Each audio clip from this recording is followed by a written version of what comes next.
Когда я первый раз прочитал «Мой мир», то, как и многие, не мог поверить, что это выдумка. Существуют определенные вещи, позволяющие отличить чепуху от истины. Попросту говоря, не может человек со столь светлой душой быть вруном.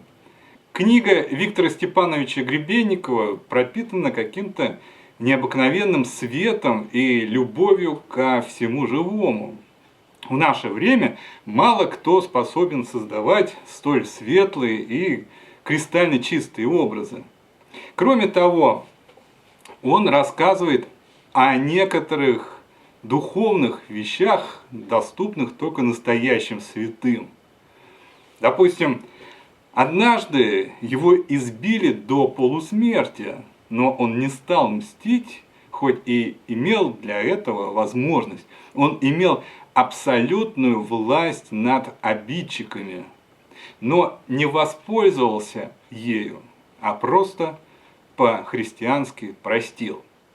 Вот таким людям с кристально чистыми помыслами и открываются тайны божественного мироустройства. Вот к чему нам всем нужно стремиться. Я так же, как и сотни и тысячи энтузиастов, много времени пытался разрешить загадку гравитоплана Гребенникова. Ответ был где-то рядом, но все время ускальзывал. И вот, когда в этом месяце мы добрались до шестоднева, неожиданно стали всплывать перед глазами иллюстрации из моего мира. И в конечном итоге кусочки ребуса сложились в целостную картинку. «Мой мир» – это книга о том, каким образом Бог посредством животворящего креста и энергии преломленного света за 6 дней создает наш мир. На языке метафор, аллегорий и символов последовательно описаны все 6 шагов. Поэтому в книге 6 соответствующих глав. И заканчивается она описанием сферорамы. Сферорама – это модель мироздания, аналогичная той, что и используется в евхаристическом таинстве православной церкви. Таким образом, ключом к расшифровке тайны Гребенникова является первая глава Библии. Так как подавляющее большинство исследователей получили образование в стенах атеистических заведений, созданных масонами, богоборцами, то правильно настроить свой ум они не могли. Поэтому тайна не поддавалась дешифровке. Физический мир устроен совершенно не так, как этому учат в школе. И эта ложь является главной опорой власти иллюминатов. Написана книга совершенно гениальным образом, с необыкновенным изяществом и величайшей мудростью. Подвиг этого человека с большой буквы оценить невозможно. Понимаете, он раньше всех в одиночку смог разобраться со всем этим иллюминатским заговором. Он нашел источник, генерирующий всю эту ужасную, отравленную, кровавую, опрокинутую и изнасилованную нашу цивилизацию. А источник находится в церкви. Синодальная РПЦ – это масонский проект. Его задача – плодить мутантов. Виктор Степанович не только восстановил истинно научную картину мира,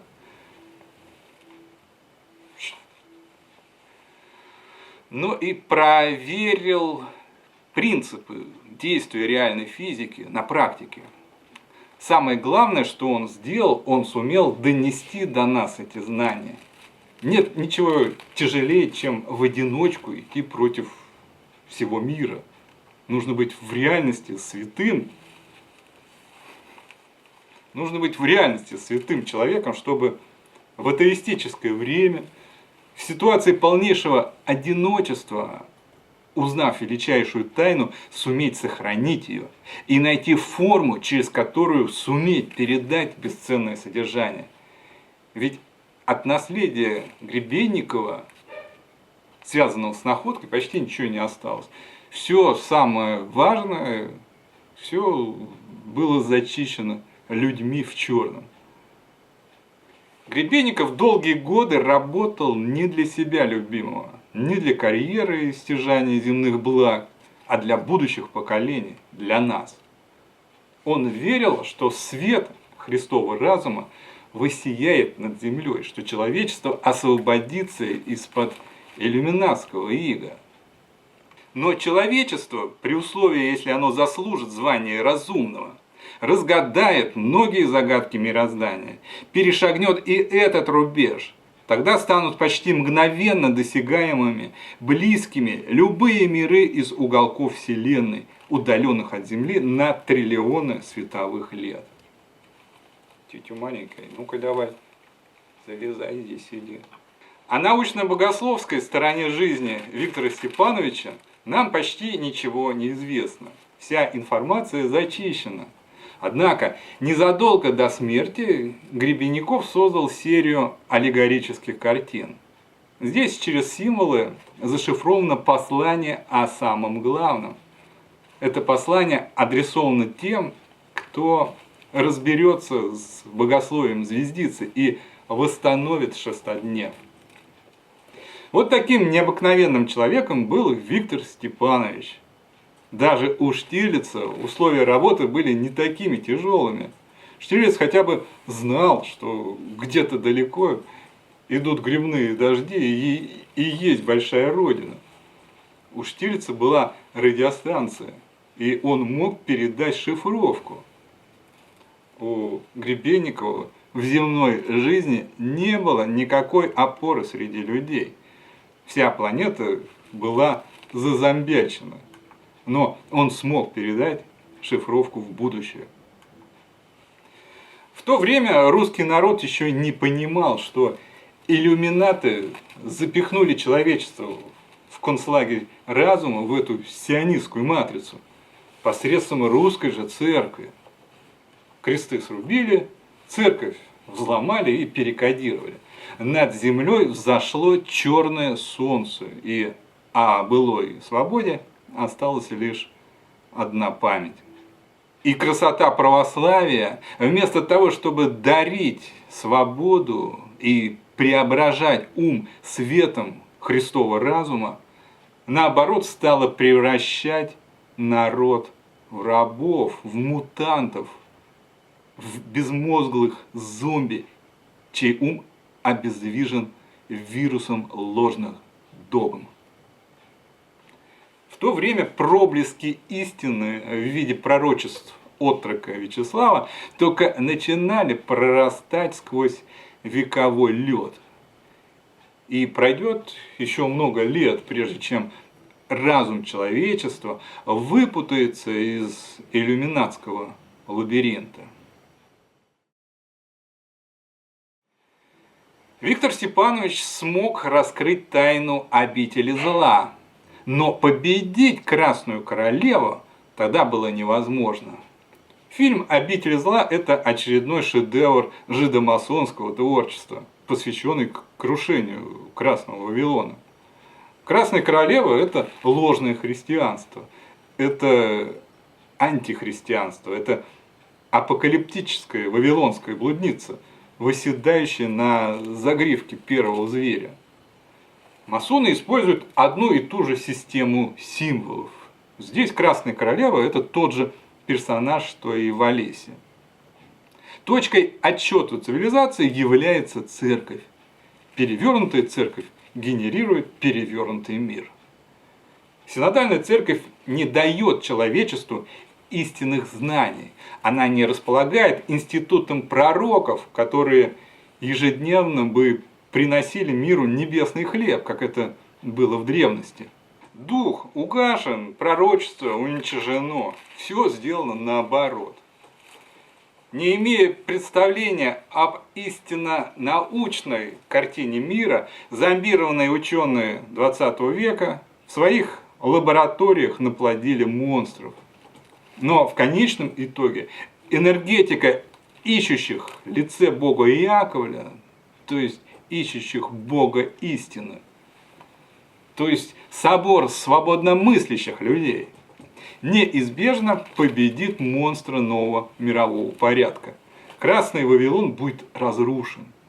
Мила Йовович в фильме играет силу возрождающейся церкви, силу стремления человечества к правде. Она просыпается от столетнего анабиоза, и постепенно картина прошлого восстанавливается. Вирус, посредством которого человечество обратилось в зомби, это ложные знания, как о духе, так и о материи.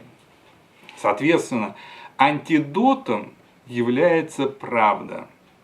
Чтобы победить монстра нового мирового порядка, нужно лишить его языка и пронзить связкой труб его вонючее тело. Язык – это ложное богословие. Его нужно отсечь. Связка труб – это знание об эффекте пластных структур. Чудовище атеистического материализма будет уничтожено самой же наукой. Материя, по сути, духовна. Расправа над чудовищным порождением атеистического века происходит внутри поезда.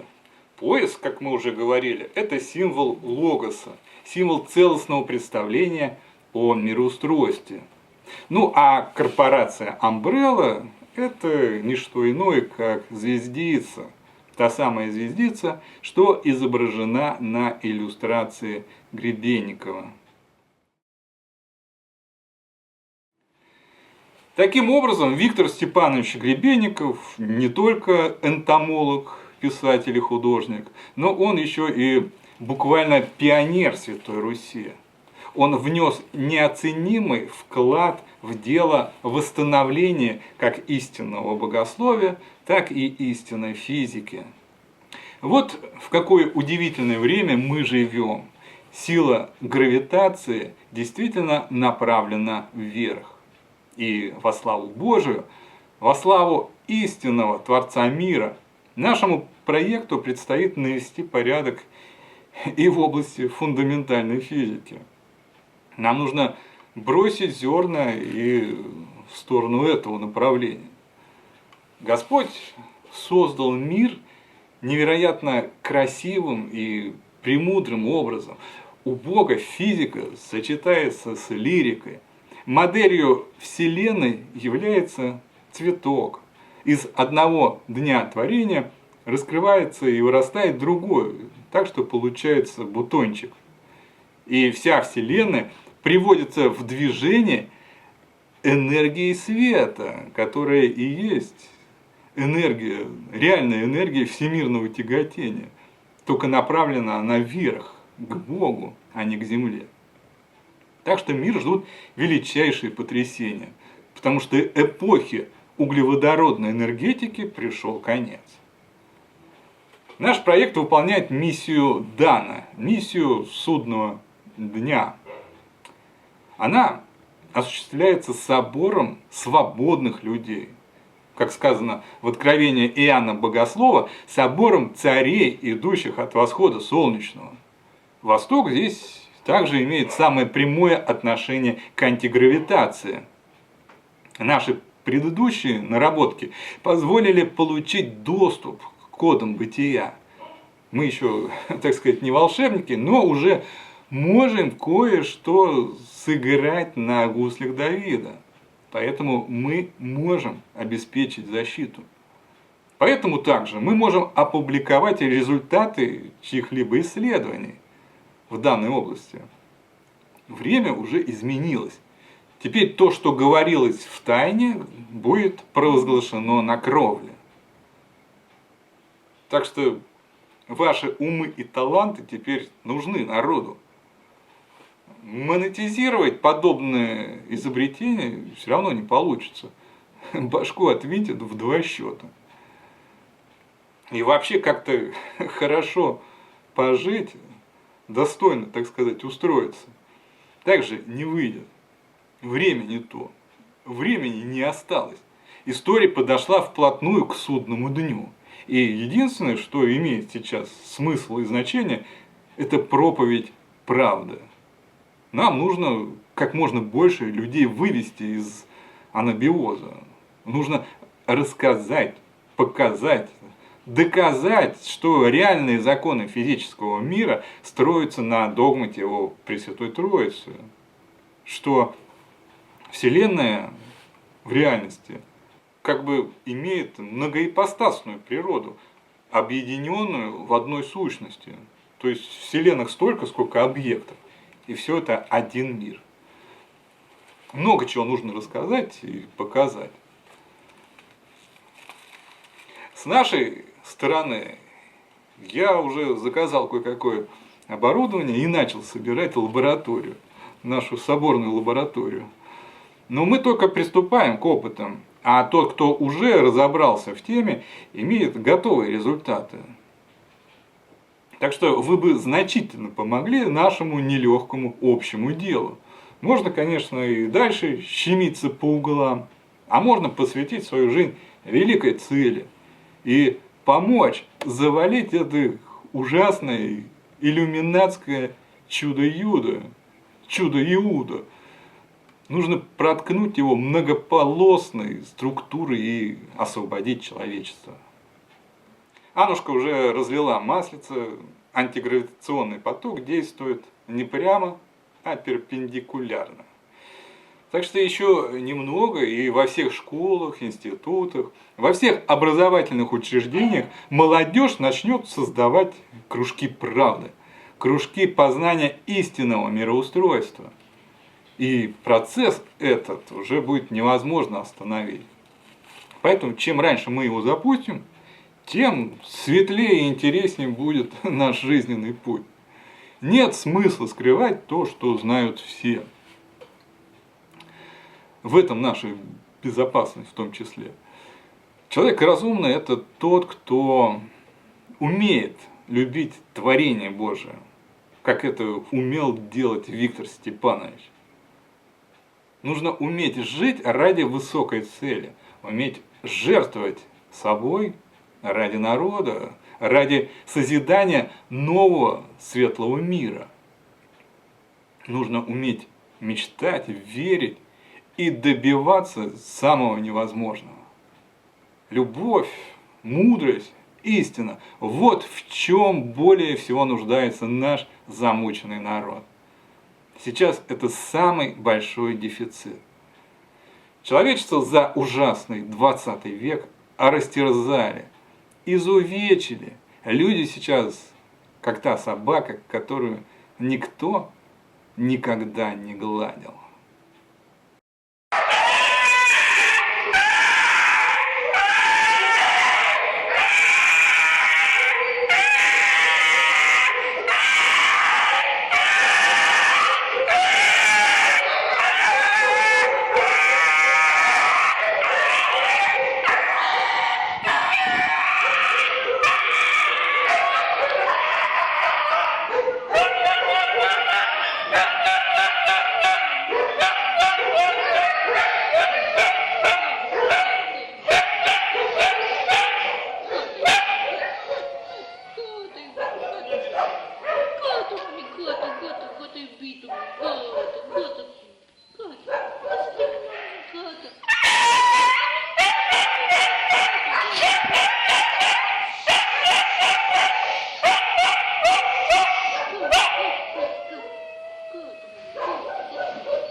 Și mi se pare că se umflă și nici nu prea stoia.